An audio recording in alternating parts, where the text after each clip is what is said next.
Hello दोस्तों, स्वागत है आपका आपके अपने लीगल चैनल सोर्स पर प्रहार में। मैं हूं एडवोकेट सनी शर्मा।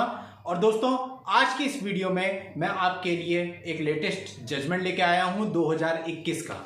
दोस्तों, आम मान्यता यह है कि यदि हस्बैंड अपनी तरफ से डाइवोर्स की पिटीशन फाइल करता है तो ऐसे केस में कोर्ट उसके पक्ष में नहीं रहती।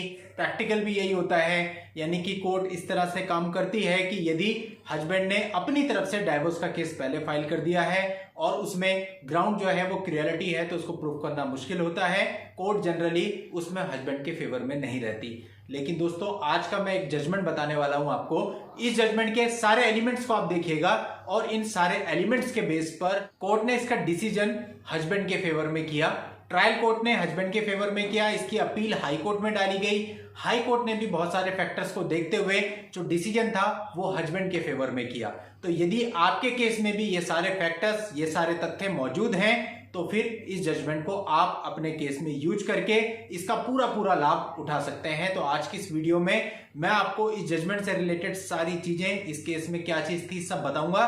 तो आपसे ये निवेदन है कि हमेशा की तरह मेरे साथ वीडियो में अंत तक बने रहिएगा, वीडियो को स्किप बिल्कुल मत कीजिएगा। और यदि चैनल पर पहली बार आ रहे हैं, अभी तक आपने चैनल को सब्सक्राइब नहीं किया है तो चैनल को सब्सक्राइब करके नोटिफिकेशन बेल पर जरूर क्लिक कर लें, ताकि जब भी मैं ऐसी कोई लेटेस्ट न्यूज, लेटेस्ट जजमेंट आपके लिए लेके आऊं तो उसकी जानकारी आपको सबसे पहले मिले।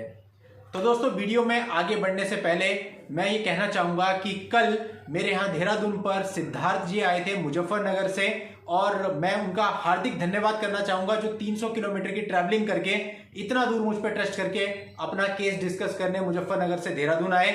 और जो कुछ सिद्धार्थ जी आपने मुझे बताया, आप मेरे फैन नहीं हुए, मैं आपका फैन हो गया कि ऐसे भी लोग हैं जो कि मुझे इतना ज्यादा फॉलो करते हैं और मुझ पर इतना ट्रस्ट कर रहे हैं कि वो अपने शहर में इतने लॉयर्स होने के बाद भी इतना दूर विश्वास करके मेरे पास आए हैं। और दोस्तों, आपके इसी प्यार और विश्वास से प्रेरणा मिल रही है। हर रोज हम कदम कदम करके आगे बढ़ रहे हैं और कोशिश है कि जो भी अच्छे से अच्छा होता है वो चीज, वो कंटेंट आपके लिए लाए, वो मटेरियल आपके लिए लाए। जो भी हमारे लीगल सर्विसेज हैं जिन्हें आप सब लोग इतना पसंद कर रहे हैं, उनको आगे फ्यूचर में और नई दिशा दी जाए और बेहतर किया जाए। लेकिन ये तो है दोस्तों, मेरे जितने सब्सक्राइबर्स हैं, जितने लोग मेरे साथ जुड़े हुए हैं, आप सब लोगों का ट्रस्ट देख के मुझे ऐसा लगता है कि ऐसी कम्युनिटी मैंने पहले नहीं देखी जो कि मेरे साथ जुड़ी है।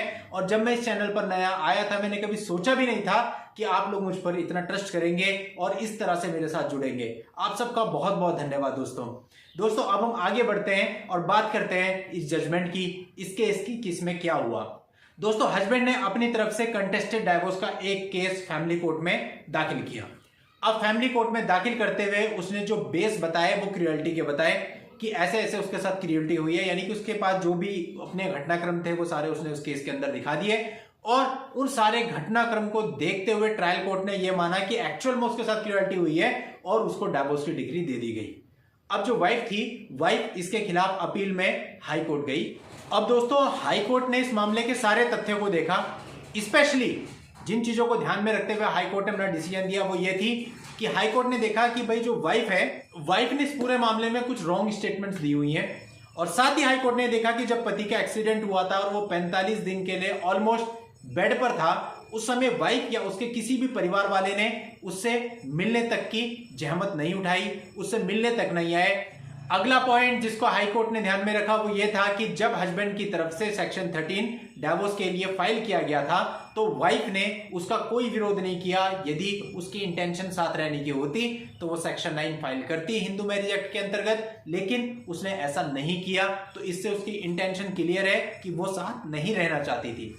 अब दोस्तों, हस्बैंड के अनुसार हस्बैंड ने ये कहा था अपनी पिटीशन में कि जो वाइफ है वो उसके साथ क्रूएल्टी करती है, उसके जो पेरेंट्स हैं उनकी हमेशा इंसल्ट करती है, उनसे मिसबिहेव करती है, गाली गलौज करती रहती है, पहले भी करती थी, बाद में भी करती रही। ये सारे एलिगेशन हस्बैंड ने अपनी वाइफ पर लगाए हुए थे, जिनको कोर्ट ने देखा कि, और इन सब चीजों को कोर्ट ने हस्बैंड पर क्रूएल्टी माना।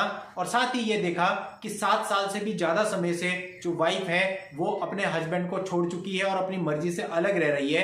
तो इन सारे तथ्यों को मद्देनजर रखते हुए हाईकोर्ट ने माना कि वाइफ का जो बिहेवियर है उससे स्पष्ट है कि उसकी मंशा हस्बैंड के साथ में रहने की बिल्कुल भी नहीं है। इसलिए हाईकोर्ट ने डिसीजन दिया कि ट्रायल कोर्ट का जो भी फैसला है, ट्रायल कोर्ट ने जो डिसीजन लिया है वो बिल्कुल सही है, उसमें किसी भी तरह के सुधार की आवश्यकता नहीं है। यानी कि ट्रायल कोर्ट के डिसीजन को हाई कोर्ट ने बरकरार रखा, हस्बैंड के फेवर में डाइवोर्स की डिग्री के फैसले को बरकरार रखा। तो दोस्तों, इस पूरे मामले में देखिए क्रूएल्टी ही बेस था और साथ ही हाई कोर्ट ने बहुत सारे फैक्टर्स देखे जो ऑलमोस्ट सबके केस में होते हैं और डिसीजन फाइनली हस्बैंड के फेवर में दिया गया। और ये अभी लेटेस्ट 2021 का ही मैं आपको जजमेंट बता रहा हूं। तो इसलिए दोस्तों आपको भी घबराने की जरूरत नहीं है। यदि आपने अपनी तरफ से सेक्शन 13 फाइल कर भी दिया है तो फिर उसको पूरी शिद्दत के साथ लड़िए। यदि आप सच्चे हैं तो जीत आपकी होगी। दोस्तों इस जजमेंट का लिंक मैं इस वीडियो के नीचे डिस्क्रिप्शन में दे रहा हूं, वहां जाकर आप इस जजमेंट को पढ़ सकते हैं, डाउनलोड कर सकते हैं, कॉपी कर सकते हैं। अपनी किसी भी पर्सनल प्रॉब्लम के लिए यदि आप मुझसे बात करना चाहें या मिलना चाहें तो उसके लिए इस वीडियो के नीचे डिस्क्रिप्शन में मेरा व्हाट्सएप नंबर दिया हुआ है। उस व्हाट्सएप नंबर पर व्हाट्सएप मैसेज करके आप अपनी अपॉइंटमेंट बुक करके मुझसे बात कर सकते हैं या मिल भी सकते हैं। दोस्तों नेक्स्ट वीडियो में नई लीगल जानकारी के साथ मैं आपसे फिर मिलूंगा। तब तक के लिए goodbye and thank you for watching. Take care.